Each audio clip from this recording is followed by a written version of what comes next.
新竹县文化局举办艺术活动，找布袋戏剧团用台语、客语甲英语来搬戏，透过活泼的表演，让大人囡仔会当哪看戏、哪学习无共款的语言。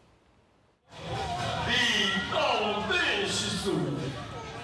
唔知死我！趣味精彩的布袋戏，囡仔看甲真认真。不过全台语的演出，有囡仔讲听了有淡薄仔吃力。看得懂吗？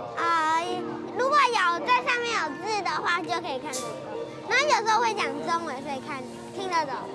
你会不会觉得台语很有趣？会。有家长感觉这是让囡仔接触台语、练习台语真好的机会，也当教囡仔学台语。用看戏的方式，让囡仔来接触台语，你感觉安怎？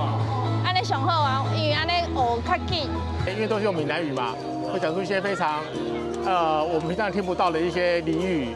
那就会想要去学习这个俚语。新竹县文化局礼拜举办亲子活动，邀请一个布袋戏剧团，除了台语，也用无共款语言来搬戏，有台语、客语、华语，甚至有英语。台湾的传统掌中剧团都是以台语为主，但是呢，我们新竹县的确有非常多客籍的观众，包含大朋友、小朋友等等。所以今年度呢，我们总共有6、7团不同的偶戏团队，有台语的，有中文的，也有客家的呈现。我们期待在这个当中，借由不同的语言魅力来呈现不同的表演的形式。